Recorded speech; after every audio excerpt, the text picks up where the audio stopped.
ഷായിൽ നിന്ന് എല്ലാം കേട്ട് ഞെട്ടിയിരിക്കുകയാണ് എല്ലാവരും. ആദിക്ക് എല്ലാം നേരത്തെ അറിയാമായിരുന്നു എന്നത് അവർക്ക് വിശ്വസിക്കാനായില്ല. പക്ഷേ അപ്പോഴും അവർക്ക് അബിയുടെ സ്നേഹം അംഗീകരിക്കാൻ കഴിഞ്ഞില്ല. അപ്പോഴേക്കും അങ്ങോട്ടേക്ക് കാസിം കോയ അടക്കം എല്ലാവരും എത്തിച്ചേർന്നു. ഹക്കീമും വല്യപ്പച്ചിയും എല്ലാം അബിക്ക് വേണ്ടി അവരോട് സംസാരിച്ചു തുടങ്ങി. അവരെല്ലാം പറയുന്നത് കേട്ട് ഹാഷി നിർവികാരതയോടെ നിന്നു. അവനെ വേദനിപ്പിച്ചത് അബിക്ക് ദിയോടുള്ള പ്രണയമായിരുന്നില്ല, അകറ്റി നിർത്തിയിരിക്കുന്നു ദി തന്നെ. എല്ലാം തന്നോട് പറയാറുള്ള അവൾ എന്തേ ഇത്രയും വലിയൊരു കാര്യം എന്നിൽ നിന്ന് മറച്ചു വെച്ചു? അത്രയ്ക്ക് അകന്നു പോയോ ഞാനുമായി? അബിയും അതെ, അവൻ്റെ ആത്മാർത്ഥ സുഹൃത്താണെന്ന് വെറുതെ പറഞ്ഞതാണോ?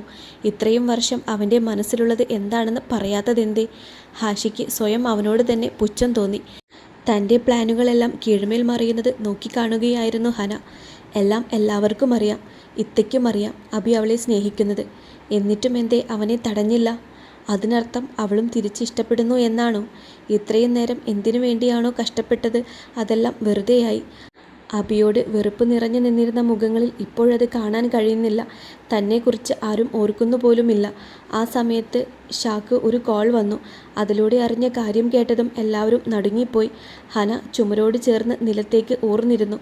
അവളുടെ കണ്ണുകൾ നിറഞ്ഞൊഴുകുന്നുണ്ടായിരുന്നു. കാൽക്കീഴിൽ നിന്ന് മണ്ണ് ഒലിച്ചു പോകുന്നത് പോലെ തോന്നി അവൾക്ക്. ഹാഷിയുടെ അവസ്ഥയും മറിച്ചല്ല. ഒന്നും വേണ്ടിയിരുന്നില്ല. അപ്പോഴത്തെ ദേഷ്യത്തിന് എന്തൊക്കെയോ പറഞ്ഞു.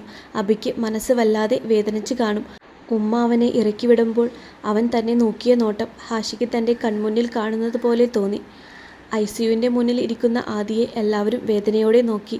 വസ്ത്രം മുഴുവൻ രക്തത്തിൽ കുളിച്ചിരിക്കുന്നു. ചുവന്നു കലങ്ങിയ കണ്ണുകളിൽ പുറത്തു ചാടാൻ വെമ്പി നിൽക്കുന്ന കണ്ണുനീർ. ഭയം കൊണ്ട് കൈകൾ വിറച്ചുകൊണ്ടിരിക്കുന്നു. കാലിലെ മുറിവിൽ നിന്ന് രക്തം വരുന്നതൊന്നും അവൾ അറിയുന്നതേയില്ല. അവൾ ഈ ലോകത്തെ അല്ലെന്ന് തോന്നി അവർക്ക്. ഐസിയുവിൻ്റെ ഡോറിലേക്ക് മാത്രം കണ്ണും നട്ട് ഇരിക്കുന്നവളെ കണ്ട് അവരുടെ നെഞ്ച് പൊടിഞ്ഞു. എല്ലാം തകർന്നവളെ പോലെ ഇരിക്കുന്ന ആദി 3 വർഷം മുൻപ് ഷാക്ക് ആക്സിഡൻ്റ് ഉണ്ടായ സമയം ഓർമ്മിപ്പിച്ചു. അന്നാണ് അവളെ ഇങ്ങനെ കണ്ടിട്ടുള്ളത്. അതിൽ നിന്ന് തന്നെ അബി ആദിയുടെ മനസ്സിൽ എത്രത്തോളം വേരുറച്ചിരിക്കുന്നു എന്ന് അവർക്കെല്ലാവർക്കും മനസ്സിലായി. അവൾക്ക് അവനിൽ നിന്നൊരു മടക്കമില്ലെന്നും. ഹാഷിയും കാണുകയായിരുന്നു തൻ്റെ ദീതുവിനെ. താൻ കണ്ടതിൽ വെച്ച് ഏറ്റവും സ്ട്രോങ് ആയ പെണ്ണാണ് ദീതു. എത്ര വലിയ പ്രശ്നങ്ങളും വിഷമങ്ങളും വന്നാലും പതറാതെ നേരിടുന്നവളാണ് ഇങ്ങനെ തളർന്നിരിക്കുന്നത് എന്നവന് വിശ്വസിക്കാൻ പ്രയാസം തോന്നി. അവളുടെ നിർജീവമായ മുഖം കാണും തോറും ദീതുവും അബിയെ പ്രണയിക്കുന്നു എന്നവൻ മനസ്സിലാക്കി. നിങ്ങൾ രണ്ടാളോടും ദേഷ്യമൊന്നുമില്ല എനിക്ക്, പരിഭവം മാത്രമാണ്. ഒഴിവാക്കിയില്ലേ നിങ്ങളെന്നെ? മാറ്റി നിർത്തി ഒരു അപരിചിതനെ പോലെ. നിങ്ങൾ രണ്ടാളും ഒരുമിച്ചാൽ ഏറ്റവും കൂടുതൽ സന്തോഷിക്കുന്നത് ഞാനായിരിക്കുമെന്ന് എന്തുകൊണ്ട് നിങ്ങൾ കരുതിയില്ല? ഹാഷിയുടെ മനസ്സ് അവരോട് ചോദ്യങ്ങൾ ഉയർത്തിക്കൊണ്ടേയിരുന്നു. ഐസിയുവിൻ്റെ വാതിൽ തുറന്ന് ഹംദ് പുറത്തേക്ക് വന്നു. ആക്സിഡൻ്റായി കൊണ്ടുവന്ന തൻ്റെ മകനെ കണ്ടപ്പോഴേ അയാൾ തളർന്നു പോയിരുന്നു. പക്ഷേ വേഗം തന്നെ അയാളിലെ ഡോക്ടർ ഉണർന്നു പ്രവർത്തിച്ചു. പുറത്തേക്ക് വന്ന അയാളുടെ മുഖത്ത് ആശ്വാസം നിറഞ്ഞു നിന്നിരുന്നു. ഡാ, അബിക്ക് എങ്ങനെയുണ്ട്? ഷാ അവൻ്റെ അടുത്തേക്ക് വന്ന് ചോദിച്ചു. പേടിക്കാനൊന്നുമില്ല. കൂടെയുള്ള മറ്റൊരു ഡോക്ടറാണ് അതിന് മറുപടി പറഞ്ഞത്. തലയിലെ മുറിവ് ആഴത്തിലുള്ളതല്ല, കുറച്ച് ബ്ലഡ് പോയിട്ടുണ്ട്. വലത് കൈക്ക് പൊട്ടലുണ്ട്. പിന്നെ റോഡിൽ ഉരഞ്ഞ് കാലിലെ തോലും പോയിട്ടുണ്ട്. കുറച്ച് കഴിയുമ്പോഴേക്കും റൂമിലേക്ക് മാറ്റും. എല്ലാം കേട്ട് നിൽക്കുകയായിരുന്ന ആദി ഒന്ന് ആഞ്ഞ് ശ്വാസമെടുത്തു. കൂടി നിന്നവർക്കെല്ലാം അവൾക്കിപ്പോഴാണ് ശ്വാസം വീണതെന്ന് തോന്നി.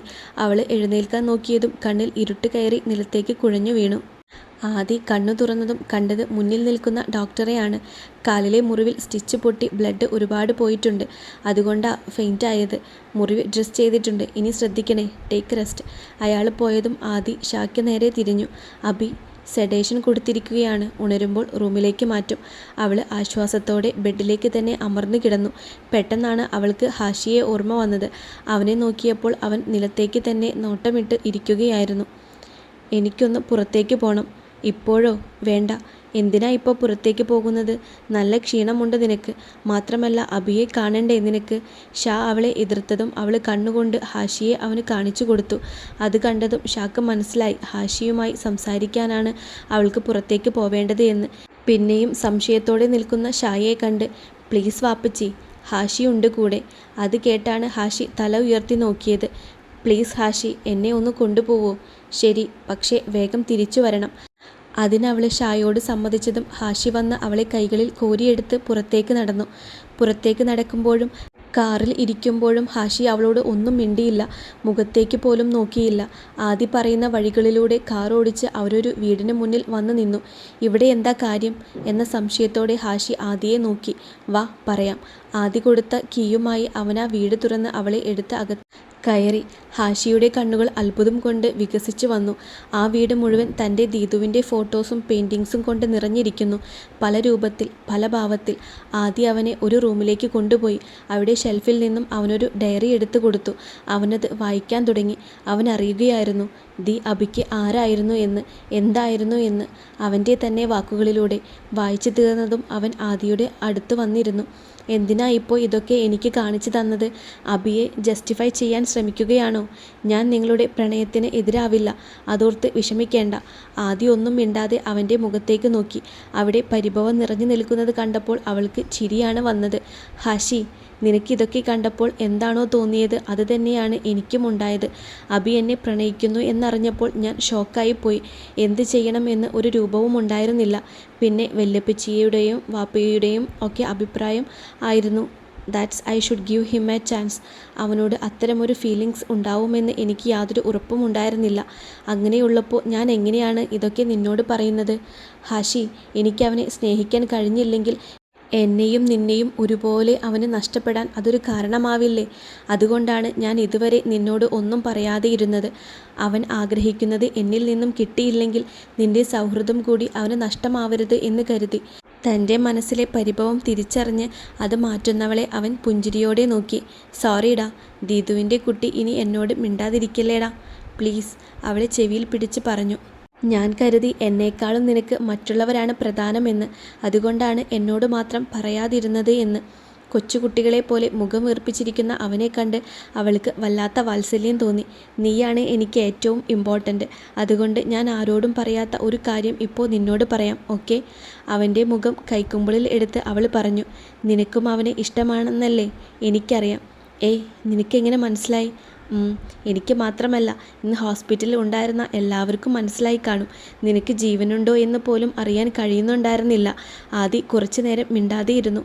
അവളുടെ മനസ്സിലൂടെ കുറച്ചു മുൻപ് നടന്ന കാര്യങ്ങൾ കടന്നുപോയി. പേടിച്ചു പോയി ഞാൻ ഹാഷി. അവനെ എനിക്ക് നഷ്ടപ്പെടുമോ എന്ന്.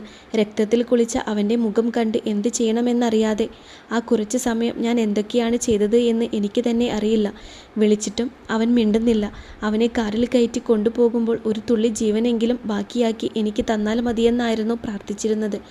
ഹാഷിയുടെ തോളിൽ ചാരി അവളത് പറയുമ്പോൾ അവൾ അനുഭവിച്ച സംഘർഷം തന്നിൽ മുറുകുന്ന കൈകളിൽ നിന്നും അവൻ അറിയുന്നുണ്ടായിരുന്നു. അതൊക്കെ പോട്ടെ, നീ ഇതൊക്കെ എങ്ങനെയാ അറിഞ്ഞത്? ഹാഷി തലചിരിച്ച് അവളോട് ചോദിച്ചു. അവൾ ഇതുവരെ നടന്നതെല്ലാം അവനോട് പറഞ്ഞു. ഹോസ്പിറ്റലിൽ ഹംദിൻ്റെ ക്യാബിനിൽ ഇരിക്കുകയായിരുന്നു ഷായും വെല്ലിപ്പച്ചിയും. ഷാ ഹംദിനോട് വീട്ടിൽ നടന്ന കാര്യങ്ങൾ എല്ലാം പറഞ്ഞു. ഷാ, എൻ്റെ മോൻ ഇന്നേ വരെ ഒന്നും എന്നോട് ആവശ്യപ്പെട്ടിട്ടില്ല. ഒരു ഉപ്പയുടെ കടമകൾ അവന് വേണ്ടി ചെയ്യാൻ എനിക്കും കഴിഞ്ഞിട്ടില്ല. അതിനൊരു അവസരം എനിക്ക് തരുമോ? അവൻ ആഗ്രഹിച്ച പോലെ ആദിയെ അവന് കൊടുക്കുമോ? എല്ലാം എനിക്ക് അറിയാമായിരുന്നു. പക്ഷേ അപ്പോഴേക്കും ഒരുപാട് വൈകിപ്പോയിരുന്നു. അബിയുടെ കൂടെ നിൽക്കാനാണ് ഞാനിപ്പോൾ ആഗ്രഹിച്ചത്. അതെങ്കിലും ഞാൻ ചെയ്യണ്ടേ അവന് വേണ്ടി? ഷാ ഒന്നും മിണ്ടിയില്ല. അല്ലെങ്കിലും ഇനി എന്ത് പറയാനാണ്? എല്ലാം കഴിഞ്ഞു പോയ കാര്യങ്ങളാണ്. അതിൽ ശരിയും തെറ്റും ചികഞ്ഞിട്ട് പ്രത്യേകിച്ച് കാര്യമൊന്നുമില്ല. അബിയോട് ക്ഷമിച്ചില്ലേ? അതേപോലെ തന്നെ ഹംദിനോടും. അബി ഞങ്ങളുടെ മകൻ തന്നെയല്ലേ ഹംദേ? ആദിക്ക് ഇഷ്ടമാണെങ്കിൽ ഞങ്ങൾക്കെല്ലാവർക്കും ഈ കാര്യത്തിൽ സന്തോഷമേ ഉള്ളൂ. പിന്നെ അബിയായിരുന്നു എല്ലാത്തിനും പിറകിലെന്ന് അവൾ ഹോസ്പിറ്റലിൽ നിന്നും വീട്ടിൽ വന്ന അന്ന് തന്നെ തിരിച്ചറിഞ്ഞതാണ്. അതുകൊണ്ട് താൻ ആ കാര്യത്തിൽ പേടിക്കണ്ട. ഇനി ഇത് അവർ രണ്ടാളും തമ്മിൽ ആയിക്കോട്ടെ, നമുക്ക് ഇടപെടണ്ട. എന്താ? ഹംദ് സന്തോഷത്തോടെ ഷായെ ഇറുകെ പുണർന്നു. ആദി തിരിച്ചു വന്നപ്പോഴേക്കും അബിയെ റൂമിലേക്ക് മാറ്റിയിരുന്നു. മയക്കത്തിൽ തന്നെയായിരുന്ന അവൻ്റെ അടുത്ത് ഒരു ചെയറിൽ അവൾ ഇരുന്നു. അവൾക്ക് രണ്ടുപേർക്കും അല്പം പ്രൈവസി കൊടുക്കാനായി എല്ലാവരും പുറത്തേക്ക് പോയി. അബി കണ്ണുകൾ പതിയെ തുറന്നു. വല്ലാത്ത ക്ഷീണം തോന്നുന്നുണ്ടായിരുന്നു അവന്. പതിയെ മുൻപ് നടന്ന കാര്യങ്ങളെല്ലാം അവൻ്റെ മനസ്സിലേക്ക് കടന്നു വന്നു. അവൻ ഞെട്ടിപ്പിടഞ്ഞ് എഴുന്നേൽക്കാൻ നോക്കിയതും വേദന കൊണ്ട് അവിടെ തന്നെ കിടന്നുപോയി. അബിയുടെ കൈ നെറ്റിയോട് ചേർത്ത് പിടിച്ച് ഇരിക്കുകയായിരുന്നു ആദി. അവൻ്റെ അനക്കം അറിഞ്ഞതും മുഖമുയർത്തി നോക്കി. Are you okay Abi? ഡോക്ടറെ വിളിക്കണോ?